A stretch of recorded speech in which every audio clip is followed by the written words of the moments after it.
Hi, welcome back to Annie's Art Institute. This is Annie Painter, and I'm here with students who are helping me to demonstrate my favorite lesson in my entire color and design curriculum. It's called Struggling Artist Masterpiece. In fact, it's been so important to me, I wrote a book called Struggling Artist Masterpiece. And in this book, it starts with a very free exploration of paint and brushes and nothing you can name. It's very free and no risk, but it goes on to be able to teach all the elements and principles of design, and students can use it all year long for ideas for art, for painting, for collage, for all kinds of artwork. So we're going to start with, first of all, showing you the supplies we need to do this activity, and I'm going to move over here so that you can see what we have ready.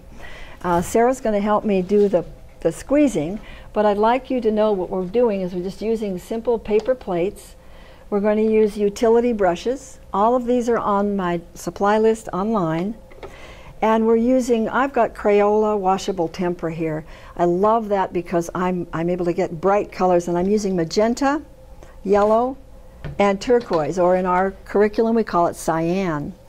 So those are the three we're going to use, and we're going to do the mixing in color families. So basically what we're going to do first is mix between yellow and magenta. And a teacher told me what she does is squeeze for success. That means if it's your first time painting with these paints, you don't want it to go dark too fast. So Sarah will put quite a bit of yellow like that, okay? And just a little bit of magenta. And then when she gets here to the next row, I want you to do yellow to cyan or turquoise. So the next set of palettes or plates is going to have yellow. Again, squeeze for success. And you will find that this is very, very strong paint, this cyan. So you can see it will go to some very dark greens. We just want a little, maybe even less than that, Sarah, okay? And then down here on these, we're going to do the violets and blues. So we'll be mixing between magenta, and now magenta becomes your lighter color. So we'll be using magenta and, yes, cyan. Perfect. You see what we're doing there, Sarah? Okay, great. And Sarah, if you would go to the supply closet, we're going to need a little bit more of this, I can just tell. 5, 4, 3, 2, 1. This is now not your classroom. It's an artist studio, and I'm your art boss. I'd like you to pretend that you are amazing but very wacky artists. Somehow you have gotten this one table and some paints, and you are going to paint together something, nothing you can name. You always like to paint with a border. So I'm going to make that border for you. I don't know why, but you always like to paint inside an interesting border. And you never paint anything you can name. You just like to see what you and the brush can do. When you go on the art path, I'd like Grace to start. Go back here, Grace, and go around the garbage can.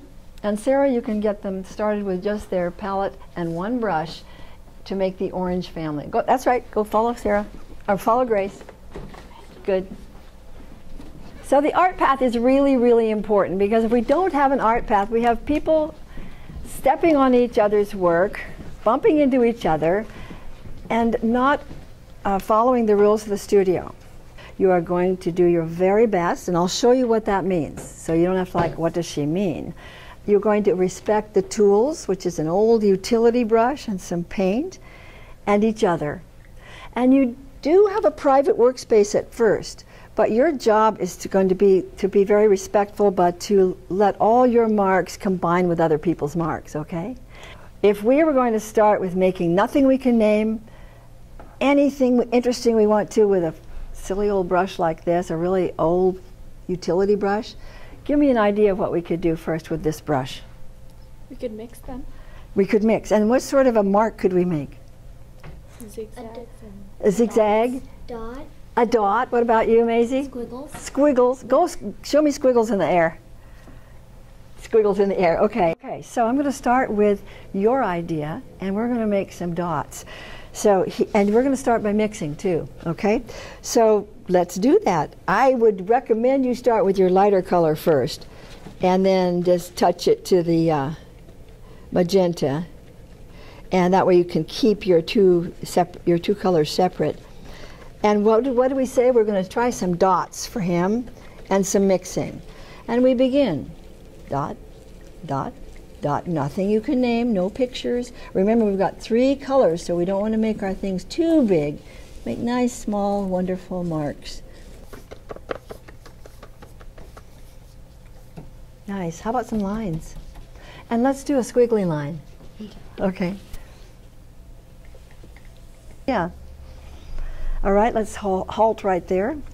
We have a good start there. Now I want you to go back on the art path. You have a smaller brush. Now hold that up so we can all take a look at that. That's going to be different than that wide one. What can you do with a little one? Still make swirls. Yes, you can still make lines and swirls. With this brush, I'd like to have you see how many different kinds of lines, how light the line can be, how solid, how thick, and try some dots, and be inventors. I'm not going to demonstrate, you're going to go for it. So enjoy.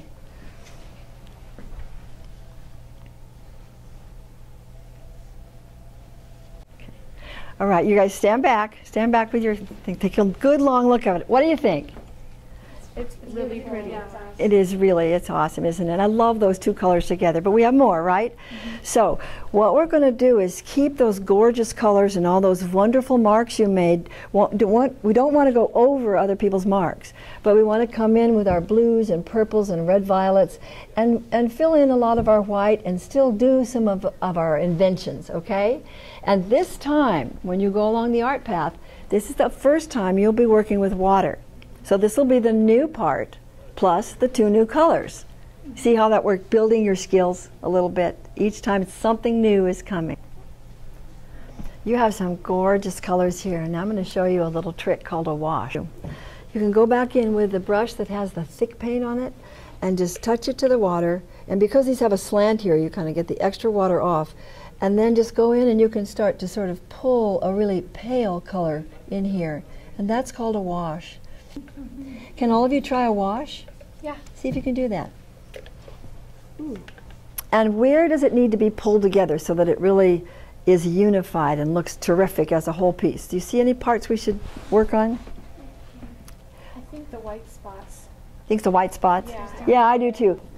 Okay, artists, do you think we're close to done before? We don't want to go too far, do we? No. The artist knows when they're done. Do you think it's perfect? Yeah. Yeah, I do too. Okay. It's really cool. Isn't it? It is cool. Any reaction, Grace?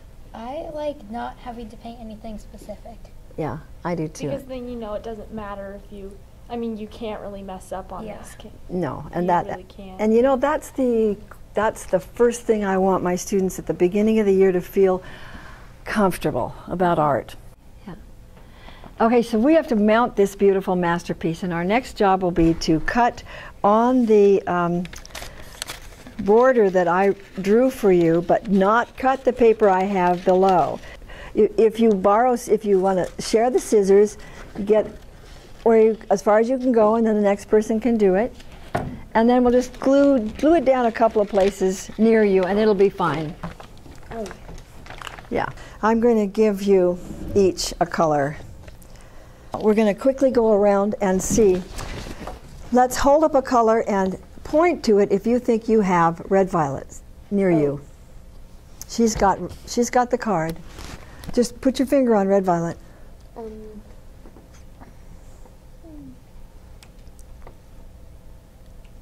Excellent. Look at that. Okay, and you may place the card where you like it. Okay, let's see. What was the best right here? Oh, wow, that's great. That's Yes. identical. That's right. That's right. Exactly. Okay. Now we'll go to you, and you show us a card. Cyan. Cyan. Point to cyan if you see it. Pure cyan. Okay. I have bonus red. That true red, kind of like. Maybe. Yeah. This looks like Right down there. awesome. Good job. What do you think? You did it. We did it without even having one long, tedious lesson in mixing every color. When we were happy, we found every color on the color wheel, just by accident, just by painting what we felt, right? And now the rest of the treasure hunts, so that teachers know, are actually in the book or on my website. I have this list, and you can make labels that have to do with the elements of design, the principles of design, or I have a few words here that we use when we make labels to show how these marks might have moods or might look like things. So where we started out by painting nothing we could name, it's very interesting that we come up with things that really look like things. So I'm going to do a sample. We aren't going to do the whole thing because you can get this from the website or the book. Okay, everybody, same. We're just going to do the finger method of sticking your finger where you find an example of this. Let's look at the word value, and that's a trick of the trade artists use when something goes from light to dark in the same color. Light to dark in the same color. Medium, light, dark, like for some of those things where you have the wash. Yes, Donovan, exactly. Good job, right? Let me give you a couple more samples. So we did a couple of the elements. Now let's look at the principles. Those are the ideas that bring our art together. This is a challenge. Is there any place on this that is symmetrical, or it appears to be the same on both sides? If you would isolate some little area, there is the same on both sides. Right here. The last couple of things, which I love to share with you, are so special. When you think about art, the reason that any artist chooses color mixing or brush or texture or any kind of marks is to give you meaning or mood, right? So you would choose things because of what you want to express in your work. All right. Point to something, some area, these are called mood cards, that looks busy. Right here. Here? What's going on there? It looks like, again, if I was to put a name on it, it would be like a whole bunch of little ants. Yes. And I just think of that as being busy because there's so many dots and they're not spaced out at all, really. So that's what makes it look really busy. Is there an area that looks mysterious? Sarah, why? Because of all the blues and the cool colors and the smooth texture, I think it looks mysterious. Great. I'm going to give a couple more samples to the people that might be watching us, knowing that you can go on and on for this. And teachers like to use one treasure hunt maybe each week, or even just a few words. This could go on for a lot of lessons. So this is the one that looks like stuff. Anything look like animal tracks? Yeah. And you know how the brush did that? Let's see, do it in the air, how the brush did the animal tracks. Exactly. Perfect. Or like that, yes. And one last one, and then we'll find beautiful masterpieces in the marks. How about hair? Some brush mark you could use for hair. Yeah. And why does that seem like hair? It looks more like the long stringy type of hair, kind of. Like it's more spaced out, as where this one that they were pointing to is more together, but it still looks like hair. It does, doesn't it? Mm-hmm. Yes. The final thing that I love to do is to surprise you even more. And it's just an unusually fun thing to do. I want you to go shopping for a masterpiece. And you will be shopping on this one and on the one on the wall. And I want you to wander around. You're going to put your chairs away so you can wander around and place this, just like a photographer might be looking through a viewfinder, where you think it just looks beautiful. And when that's done, in my classes, students gather around and I would say to myself, or to you if you chose that, what makes you love that? And you would need to tell me using the vocabulary that we just learned. I'll give you a frame and let's shop. It really is pretty. Look at that. And look at that.